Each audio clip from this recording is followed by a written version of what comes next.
अयोध्या में दिए मोमबत्ती जलाना फिजूल खर्च लग रहा, फिजूल खर्च। आज उन्हें ना, आज बीजेपी और एक बहुत बड़ा वर्ग ना सैफई महोत्सव की याद दिला रहा है। फिजूल खर्च की बात आ जाती है ना, कि वो फिजूल खर्च की श्रेणी में आता था या नहीं आता था, जहां 100 करोड़ रुपए पानी की तरह बहा दिए जाते थे, सितारों को चार्टर्ड प्लेन से उतारा जाता था, 9 हवाई जहाज उतारे जाते थे, फिल्मी कलाकारों पूरा प्रशासनिक अमला वहां सेवा में तैनात होता था। आप जानते हैं रिपोर्ट के मुताबिक, सुनिएगा, फिजूल खर्च की बात कर रहे हैं ना अखिलेश यादव जी, फिजूल खर्च, ये फिजूल खर्च की श्रेणी में आते हैं। मीडिया रिपोर्ट्स के मुताबिक 2014 में सैफई महोत्सव पर 334 करोड़ रुपए खर्च किए गए थे। इनको दियों से कष्ट हो रहा है, 334 करोड़, ये नहीं था फिजूल खर्च। सिर्फ एक बॉलीवुड नाइट पर ना, उस रिपोर्ट के हिसाब से 100 करोड़ रुपए एक बॉलीवुड नाइट के लिए 100 करोड़ रुपए खर्च करने के आरोप लगे थे मीडिया रिपोर्ट्स के हिसाब से। हमारे प्रेस के साथियों का ये भी योगदान रहता है कुछ न कुछ। अभी हाल ही में त्योहार के समय पर मैंने कहा सुझाव दे दूं एक आपको, मैंने सुझाव दिया। मैंने दियों के खिलाफ तो नहीं बोला था ना,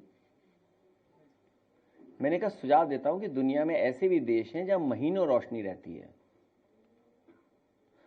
फिर घसियारी मंडी के लोगों को मैंने एक वीडियो डाला कि कम से कम यहां देख लो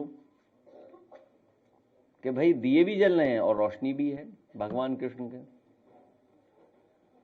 अरे चैनल वालों, अखबार वालों, आज सरदार पटेल जी को तो याद करो। लौह पुरुष सरदार पटेल जी क्या देश बनाना चाहते थे, मजबूत देश बनाना चाहते थे। हमारे कमजोर प्रेस के लोग कैसा मजबूत देश बनाएंगे बताओ। मैं अपना वीडियो दिखाना चाहता हूं और आपका भी वीडियो दिखाना चाहता हूं। क्या मजबूरी है वीडियो के, मतलब प्रेस के लोगों की। तो जो बात आप कह रहे हो, कानपुर वाली बात, वहां पर पूरे सरकार के अधिकारी उलझे हुए हैं, फंसे हुए हैं। यहाँ जितने लोग आए हैं, हम तो चलो लखनऊ रहते हैं, हमें तो लोग बताते हैं, जानकारी हासिल करते हैं, ये तो जमीन पर रहते लोग हैं। इतना उत्तर प्रदेश में करप्शन कभी नहीं था जितना इस समय चल रहा है, चाहे वो तहसील हो, चाहे पुलिस हो, चाहे किसी लेवल पर हो। और यूनिवर्सिटी लेवल पर जो करप्शन है आप उसकी कल्पना नहीं कर सकते। अपॉइंटमेंट से लेकर के भेदभाव है, अपॉइंटमेंट का भेदभाव है। अपॉइंटमेंट किसको मिल रहा है और कौन वाइस चांसलर बनाए जा रहे हैं। तो इसलिए मैं चाहूंगा पहले अपने हम वीडियो दिखाएं, फिर अपने प्रेस के साथियों का जो उनका है, उनकी मजबूरी है, क्योंकि अंतोगत समाजवादियों को लड़ना तो उद्योगपतियों से पड़ेगा। जो ताकतें पीछे हैं, आप तो क्या, हम क्या क्या बोले आपको, आप तो हमारी साथी हो, आप भी परिवर्तन के साथ हो। मैं देखता हूं, जब मैं कहता हूं 27 में सरकार बनने जा रही, तो आधे से ज्यादा चेहरे खुश हो जाते हैं। देखिए तो ये तो अपने साथी हैं, ये हमारे खिलाफ नहीं है। इनके जो पीछे ताकतें हैं वो हमारे खिलाफ हैं। अरे गन्ना, आज हाँ गन्ना को बोलते हैं, हाँ।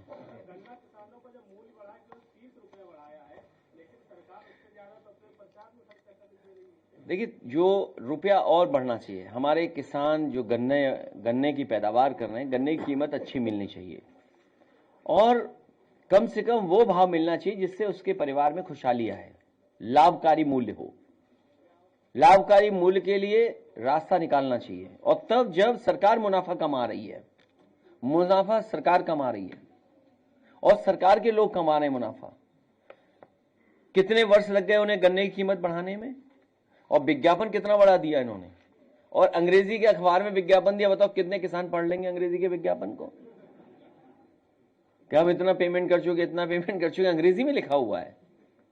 और खाद है नहीं, डीएपी है नहीं, कीटनाशक दवाइयां महंगी, डीजल कितना महंगा था। हाँ एनपीके कुछ भी नहीं है, एनपीके नहीं है, बताइए आप। और फिर जब धान तैयार है हमारे किसानों का, बताओ कहां खरीद हो रही है धान। एमएसपी जो तय है वो भी कहीं उपलब्ध नहीं, कहीं दे नहीं ले पा रहा किसान। कोई जिला नहीं, ये फतेहपुर के कहीं एमएसपी नहीं मिल रही होगी। 16-17 में बताइए आप कौन ले जा रहा है। और एमएसपी का जो ऐलान है वो कितने का है, वो आखिरकार बीज का कौन ले जा रहा है पैसा। सोचिए कहां जा रहा है पैसा। और आपको मैं बता दूं, गन्ने के कीमत तो बढ़ाई, प्रचार बड़ा किया, लेकिन आप एक खबर नहीं सुन पाए और आपने भी जानी होगी, मंडियां बेचने की तैयारी है। जो 3 काले कानून थे किसानों के, उसमें ये भी ऑप्शन था, उस कानून में ये भी था कि प्राइवेट की जाएंगी मंडियां प्राइवेट हाथों में होंगी।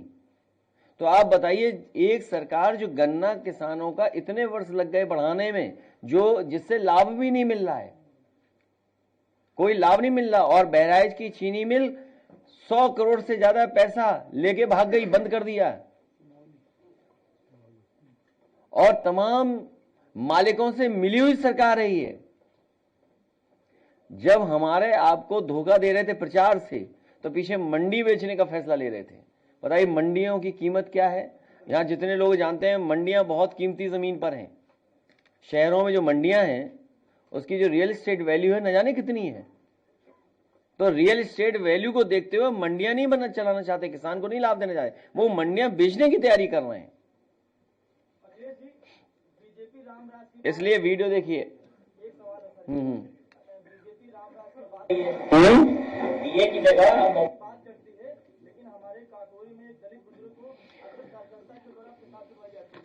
न केवल मेरे साथी, ये अन्याय दलित समाज के साथ तो है ही है, लेकिन अभी बलरामपुर की घटना आप लोगों ने सुनी होगी और देखी भी होगी कि किस तरीके से सत्ता पक्ष के लोग और स्वजाति भाई लोग किस तरीके से अपमानित कर रहे हैं, और जान लेने गए, बताइए, हत्या करने गए। थाना बलरामपुर नगर की कोतवाली का है, जहां पीड़ित समाज के साथ ही अन्याय हो रहा है बड़े पैमाने पर, और न्याय नहीं दे रही सरकार। क्या आप कल्पना कर सकते हैं कि इतना अन्याय इस सरकार में, और जो कहती है zero tolerance for law and order. काय का जीरो टॉलरेंस है आपका? दलित वहां मारे जा रहे, दलितों से यहां अन्याय हो रहा है, पिछड़ों के साथ वहां अन्याय हो रहा है, और बीएलओ और एडीएम इलेक्शन देखने वाला अधिकारी कौन होगा? एक भी पीडीए का नहीं है। ये क्या तैयारी है आपकी? जब अयोध्या हार गए ये लोग, अयोध्या का चुनाव अलग कराया, और अयोध्या के जो प्रिसाइडिंग ऑफिसर बनाए गए थे और जो चुनाव के अधिकारी बनाए गए थे, वो बाकायदा खास लोगों को बनाया गया था, जो सरकार के खास लोग हैं उनको बना करके भेजा गया था। खैर वीडियो देखिए, फिर प्रेस की भी न्यूज देखिए और वीडियो देखिए कि हमारे प्रेस के साथ क्या करते हैं। अभी इसके बाद दे रहे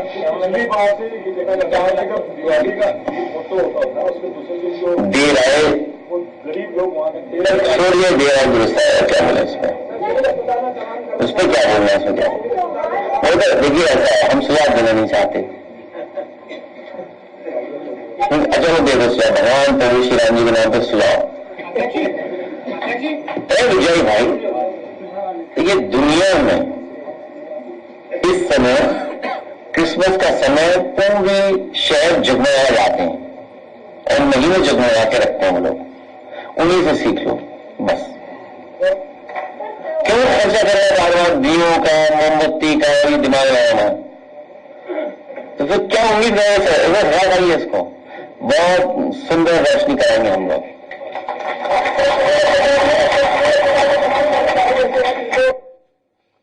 प्रेस की रिपोर्ट है। अयोध्या में दिए मोमबत्ती जलाना फिजूल खर्च लग रहा, फिजूल खर्च।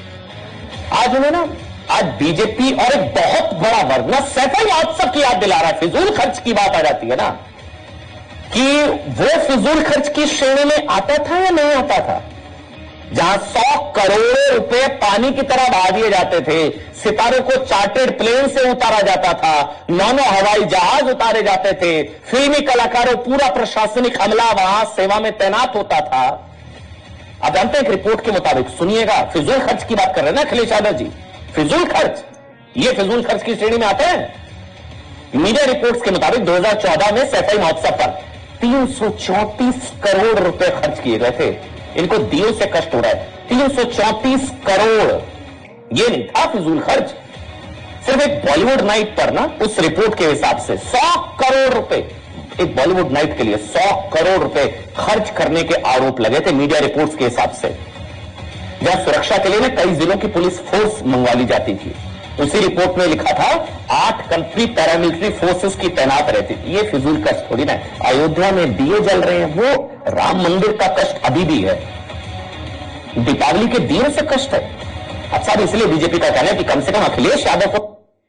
दीपोत्सव पर अखिलेश यादव के बयान पर बवाल मच गया दर्शकों। सनातन के अपमान पर योगी और अखिलेश में ठन गई है।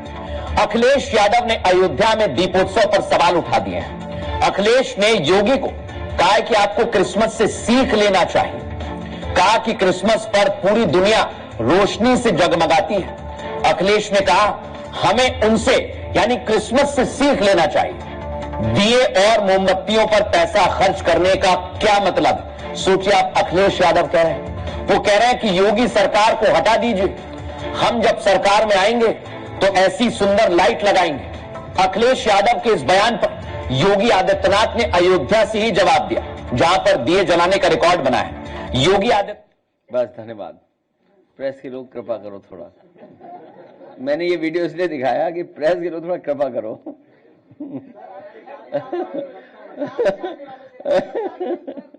प्रेस के लोग भी कृपा करें थोड़ी सी।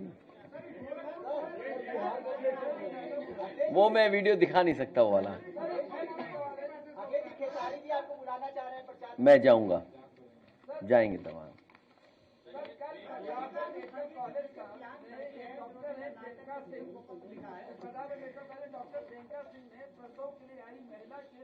पति से कहा कि अगर आपके पास पैसा नहीं तो आप बच्चे पैदा क्यों कर रहे हो।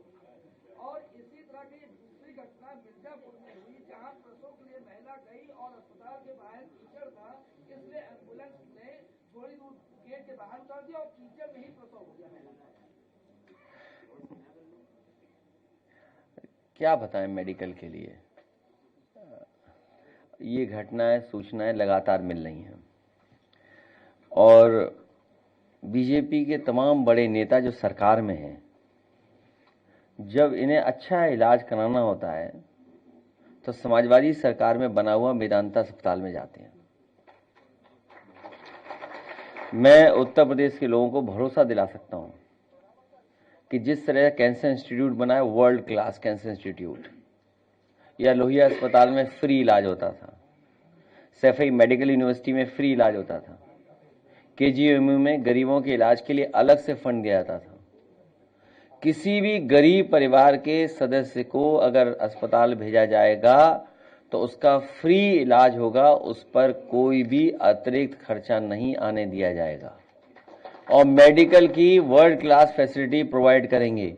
जब 4 लाख करोड़ के लगभग यूपी का बजट समाजवादी सरकार में था तो बड़े पैमाने पर 108, 102 एम्बुलेंस चलाई गई थी, जिससे फोन करने पर गरीब के गांव घर पहुंच करके एम्बुलेंस अस्पताल तक ले जाती थी। आज तो 8 लाख करोड़ है। आने वाले समय में समाजवादी सरकार बनेगी तो न केवल एम्बुलेंस बढ़ाया जाएगा बल्कि सुविधा अस्पतालों में दी जाएगी, जिससे किसी भी गरीब को इस तरह की समस्या का समाधान फेस न करना पड़े। दूसरा, इनकी सरकार में इलाज कराना, अगर आप इलाज कराने गए तो पता लगा आपको भी ओटी में पहुंचा देंगे। जब होश आएगा ओटी में तो कहोगे हमें तो इलाज किसी और चीज का चाहिए था। सोचिए आप।